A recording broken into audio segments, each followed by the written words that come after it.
Hi everyone, welcome back to my YouTube channel. ಎಲ್ಲರೂ ಹೇಗಿದ್ದೀರಾ? I hope ಎಲ್ಲರೂ ಚೆನ್ನಾಗಿದ್ದೀರಾ ಅಂದ್ಕೊಂಡು ಈ ವಿಡಿಯೋನ ಸ್ಟಾರ್ಟ್ ಮಾಡೋಣ ಬನ್ನಿ. ಅದಕ್ಕೂ ಮುಂಚೆ ಯಾರೆಲ್ಲ ನನ್ನ ಚಾನಲ್ನ ಫಸ್ಟ್ ಟೈಮ್ ನೋಡ್ತಿದ್ದೀರಾ ಬೇಗ ಹೋಗಿ ಸಬ್ಸ್ಕ್ರೈಬ್ ಮಾಡ್ಕೊಳ್ಳಿ. ಅಲ್ಲಿ ಕಾಣ್ತಿರ್ತಕ್ಕಂಥ ಬೆಲ್ಲೈಕನ್ನ ಕ್ಲಿಕ್ ಮಾಡಿ. ನಾನು ನೆಕ್ಸ್ಟ್ ಯಾವುದೇ ವಿಡಿಯೋ ಮಾಡಿದ್ರು ಫಸ್ಟ್ ನೋಟಿಫಿಕೇಶನ್ ನಿಮಗೆ ಬರುತ್ತೆ. ಆಲ್ರೆಡಿ ಯಾರೆಲ್ಲ ಸಬ್ಸ್ಕ್ರೈಬ್ ಮಾಡಿದ್ರೆ ಎಲ್ಲರಿಗೂ thank you so much. Support ಯಾವಾಗಲೂ ಹೀಗೆ ಇರಲಿ. ಬನ್ನಿ ವಿಡಿಯೋ ಸ್ಟಾರ್ಟ್ ಮಾಡೋಣ. ಇವತ್ತು ನಾನು ಮಾಡ್ತಿರೋ ರೆಸಿಪಿ ಬಂದು ಚಿಕನ್ 65. ನೋಡೋಕೆ ತುಂಬಾ ಚೆನ್ನಾಗಿದೆ. ಬನ್ನಿ ಹೇಗೆ ಮಾಡೋದು ಅಂತ ಹೇಳ್ತೀನಿ.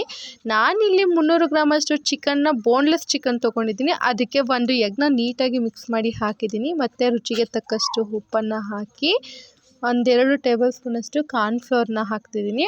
ನೆಕ್ಸ್ಟು 2 ಟೇಬಲ್ ಸ್ಪೂನಷ್ಟು ಮೈದಾ ಹಿಟ್ಟನ್ನು ಹಾಕೋದ್ರಿಂದ ಚಿಕನ್ ತುಂಬ ಕ್ರಿಸ್ಪಿಯಾಗಿ ಕ್ರಂಚಿಯಾಗಿರುತ್ತೆ, ತುಂಬಾ ಚೆನ್ನಾಗಿರುತ್ತೆ. ಅದನ್ನು ನೀಟಾಗಿ ಮಿಕ್ಸ್ ಮಾಡಬೇಕು.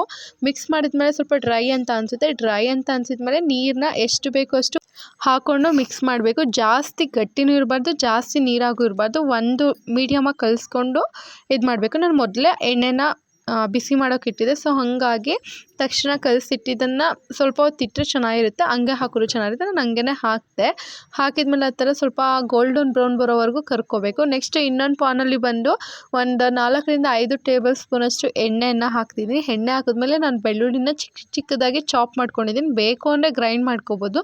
ಮತ್ತು ಗ್ರೀನ್ ಚಿಲ್ಲಿ ಮತ್ತು ರೆಡ್ ಚಿಲ್ಲಿ 1-2 ಉದ್ದದಾಗಿ ತೊಗೊಂಡಿದ್ದೀನಿ. ಗ್ರೀನ್ ಚಿಲ್ಲಿ ಕಟ್ ಮಾಡಿದ್ದೀನಿ. ಅದಾದಮೇಲೆ ನೆಕ್ಸ್ಟು ಒಂದು ಆನಿಯನ್ನ ಸಣ್ಣದಾಗಿ ಚಾಪ್ ಮಾಡಿ ಅದನ್ನೆಲ್ಲ ಸ್ವಲ್ಪ ಗೋಲ್ಡನ್ ಬ್ರೌನ್ ಬರೋವರೆಗೂ ನಾನು ಹಾಕ್ಕೊಂಡಿದ್ದೀನಿ ಹುರ್ಕೊಂಡು. ನೆಕ್ಸ್ಟು ರೆಡ್ ಚಿಲ್ಲಿ ಪೌಡರ್, ಒಂದು ಖಾರಕ್ಕೆ ಎಷ್ಟು ಬೇಕೋ ಅಷ್ಟು ನಾನು 3 ಸ್ಪೂನ್ ತೊಗೊಂಡಿದ್ದೀನಿ. ನೆಕ್ಸ್ಟು ಧನಿಯಾ powder, next garam masala powder, next cumin powder. Total ಇಷ್ಟು ಪೌಡರ್ನ ಹಾಕಿ ನೀಟಾಗಿ ಅದನ್ನ ಮಿಕ್ಸ್ ಮಾಡಬೇಕು. ನೆಕ್ಸ್ಟು ಕರಿಬೇವಿನ ಸೊಪ್ಪನ್ನು ಹಾಕೋದ್ರಿಂದ ಫ್ಲೇವರ್ ತುಂಬಾ ಚೆನ್ನಾಗಿರುತ್ತೆ.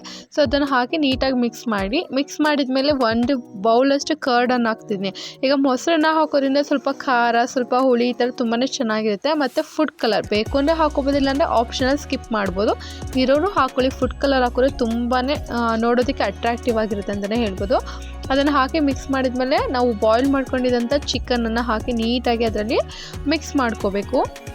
ಮಿಕ್ಸ್ ಮಾಡಿ ಸ್ವಲ್ಪ ಹೈ ಫ್ಲೇಮಲ್ಲಿ ನೀಟಾಗಿ ಒಂದು 10 ನಿಮಿಷದಷ್ಟು ನೀಟಾಗಿ ಫ್ರೈ ಮಾಡಿದ್ರೆ ಚಿಕನ್ 65 ರೆಡಿ ಆಗುತ್ತೆ. ಇಷ್ಟ ಆಗಿದ್ರೆ ಲೈಕ್ ಮಾಡಿ, ಶೇರ್ ಮಾಡಿ, ಕಾಮೆಂಟ್ ಮಾಡಿ. Thank you.